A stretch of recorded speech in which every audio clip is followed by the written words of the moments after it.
হাতে ছিল মাত্র 5টা মিনিট, আর আমার তো জলখাবার বানাতে হবে।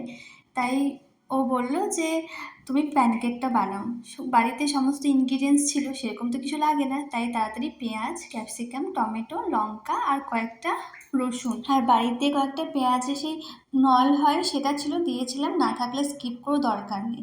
তো এই সবজিগুলো মানে এই রসুন, পেঁয়াজ, ক্যাপসিকাম, কাঁচা লঙ্কা কুচি, টমেটো কুচি সব আমি কেটে নিলাম। তারপরে যে ময়দা, রুল ময়দা, সেটা দিলাম। আমাদের 3জন ছিল, মা বাবা খাবে না, একটু খাবে বলে পরিমাণটা কম। স্বাদ মতো লবণ, স্বাদ মতো মিষ্টি অর্থাৎ চিনি দিয়ে দেবে। তারপর দেবে জিরে গুঁড়ো।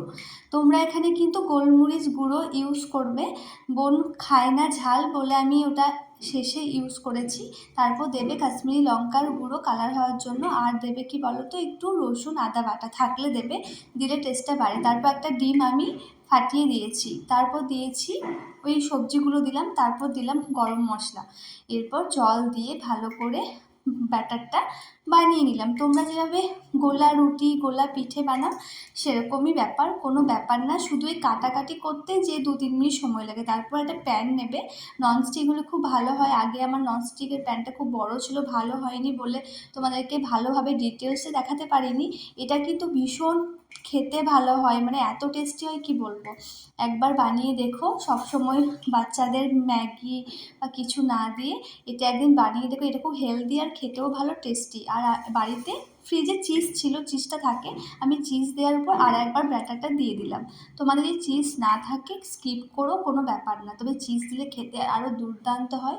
তো দেখো আমি পুরোটা উল্টে নিলাম, দেখে নেবে যে হয়েছে কিনা, বুঝতে পারবে যখন এটা ঘুরবে না, তখন বুঝে নেবে যে হ্যাঁ আমার একদিকটা কুক হয়ে গেছে। তারপর আরেকটা বানিয়ে নিলাম, দেখো কত সুন্দর হয়েছে এটাও। এটা আমি একটু চাওড়া করে বানিয়েছি, মানে একটু মোটা করে, সরি চাওড়া নয়, মোটা করে বানিয়েছি। তো এর ওপর চিজটা একটু দিয়ে দিলাম, ছিল বলে। তো দেখো চিজটা মেল্ট হয়ে গেছে, ভিতর চিজ আছে, দেখলে তো। চিজটা দেওয়ার পর আরেকটু ব্যাটার দিয়েছিলাম। তো দেখো কতটা সফট হয়েছে, আর এটা খেতে অনেকটা পিৎজার মতোই। চিজ দিলে তো দুর্দান্ত লাগে, চিজ না দিলেও ভালো লাগে। তো সবাই মিলে খেয়ে নিলাম, সস দিয়ে খেতে পারো, ভীষণ ভালো খেতে, একদিন বানিয়ে।